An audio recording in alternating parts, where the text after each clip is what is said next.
இப்போ நம்ம மதசா சார்பாக மதசா பசங்க அழைச்சிட்டு வந்து வாரம் வாரம் இந்த மாதிரி விளையாடலான்னு சொல்லி பேசி முதல் வாரத்தை நம்ம வந்து அடைஞ்சிட்டோம். சரியா? இப்போ இது மாதிரியான விளையாட்டு விஷயத்தில் ஏன் நம்ம ஊக்குவிச்சு நம்ம அழைச்சிட்டு வரோம்னா அதுக்கான மெயின் ரீசன் பள்ளி தொடர்போடு நீங்கள் இருக்கணும். தொழுகை விஷயத்தில் நீங்கள் அலட்சியமாக இருக்கக்கூடாது. இப்போ நேற்று சொன்ன மாதிரியே அல்லாவுடைய அருளால் எல்லாருமே ஃபஜருக்கு வந்துட்டீங்க. நேற்று எப்படி நான் சொன்னோனோ அதே மாதிரியே ஃபஜருக்கு எல்லாருமே வந்துட்டீங்க. ஃபஜர் தொழுது நேராக இங்கே என்ன பண்ணிட்டோம்னா விளையாட வந்துட்டோம். இப்போ விளையாட வரதுனால நம்ம வந்து ஃபஜருக்கு வரக்கூடாது. இது வந்து தொடர்ச்சியாக நம்ம என்ன செய்யணும்னா நம்ம வாழ்க்கைக்கு ஃபஜர் தொழுகையை வாழ்க்கைக்கு கொண்டு வரணும். சரியா? ஏன்னா இப்போ நம்ம ஃபஜர் ஜமாத்தோடு தொழுவோம்ல, இதோட நன்மையை பற்றி ரசூல்லா சொல்கிறாங்க. யார் ஒரு தொழுகையை கடமையான தொழுகையை ஜமாத்தோடு சேர்த்து தொழுகிறாங்களோ அவங்க 27 மடங்கு நன்மையை அதிகமாக பெற்றுக்கொள்வாங்க அப்படின்னு ரசூல்லா சொல்கிறாங்க. அப்போ ஜமாத்தோடு சேர்த்து தொழுதா 27 மடங்கு நன்மை நமக்கு அதிகமாக்கப்படும். ஒரு மடங்குக்கு எல்லாம் எவ்வளோ நன்மை வச்சுருக்கான்னு தெரியாது. அப்போ 27 மடங்குனா கொஞ்சம் யோசிச்சு பாரு. இப்போ முன்னாடினா நீங்கள் என்ன பண்ணீங்க, என்ன ஃபஜர் தொழுதுட்டேன், வீட்டில் தொழுதுட்டேன், தனியாக தொழுகிறது 1 மடங்கு நன்மை. அதுவே ஜமாத்தாக வந்து தொழுதிங்கன்னா 27 மடங்கு நன்மை அதிகமாக்கப்படும் ரசூல்லா சொன்னாங்க. இப்போ அந்த 27 மடங்கு நன்மையை பெற்றுக்கொண்டு தான் நம்ம என்ன செஞ்சோம்னா ஃபஜர் தொழுதுட்டு தான் இப்போ நம்ம வந்து விளையாட வந்தோம். அல்லாவுடைய அருளால் நம்ம கிட்டத்தட்ட 6 மணிக்கு விளையாட ஆரம்பித்தோம். மணி வந்து இப்போ 7:40, 1.25 மணி நேரம் நல்லா ஜாலியாக நம்ம என்ன பண்ணோம்னா விளையாண்டோம் கொண்டோம். சரியா? அதே மாதிரியே எப்படி ஃபஜருக்கு ஆர்வமாக வந்து விளையாட்டை வச்சு எப்படி ஃபஜருக்கு ஆர்வமாக வந்தோமோ அதே மாதிரி அடுத்தடுத்த தொழுகையிலேயே நம்ம என்ன செய்யணும்னா ஆர்வமாக கலந்துக்கணும். தொழுகையில் ஜமாத்தோட கலந்துக்கணும். அதுதான் மெயின்.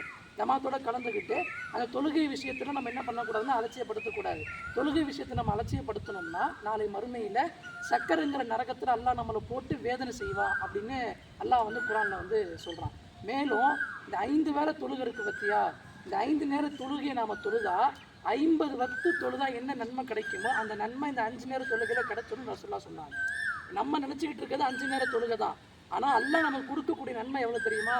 50 வக்து தொழுதா எவ்வளோ நன்மை கிடைக்கும்? அவ்வளோ நன்மையை இந்த 5 நேர தொழுகைக்கு அல்லாஹ் வந்து கொடுக்குறான். இது ரசூல்லா சொல்கிறாங்க.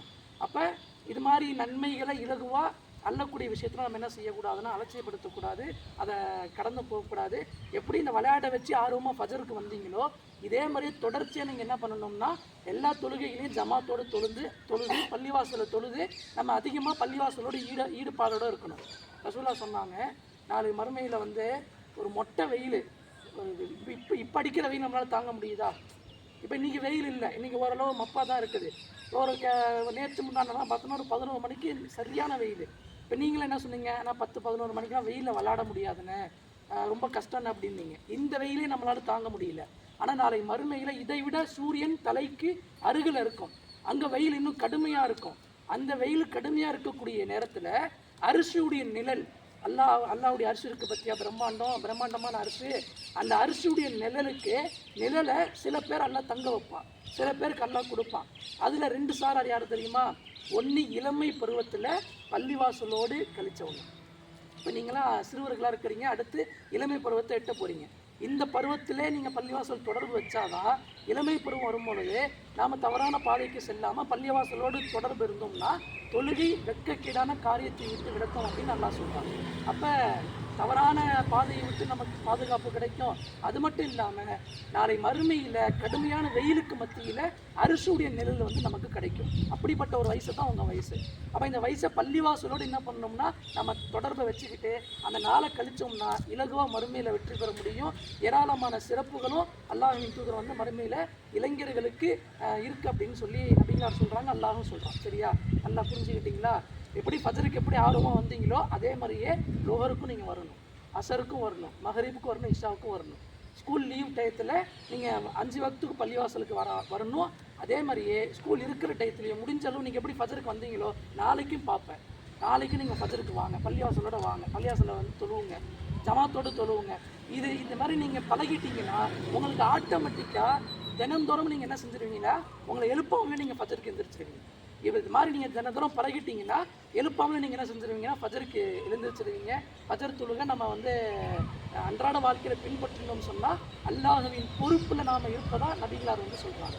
அப்போ தொழுகை விஷயத்தில் நம்ம என்ன செய்யக்கூடாதுன்னா அலட்சியமாக இருக்கக்கூடாது. அந்த தொழுகை ஜமாத்தோடு தொழுவதும் இந்த தொழுகை நாளை மறுமையில் நம்ம செல்வம் செய்வதற்கான பாடமாக இருக்கும், நரகத்தை விட்டு காக்கக்கூடிய கேடயமாக இருக்கும். சரியா?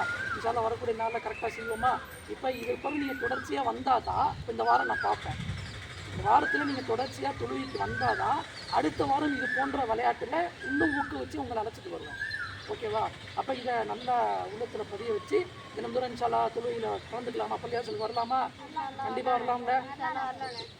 ஆஃபீஸ்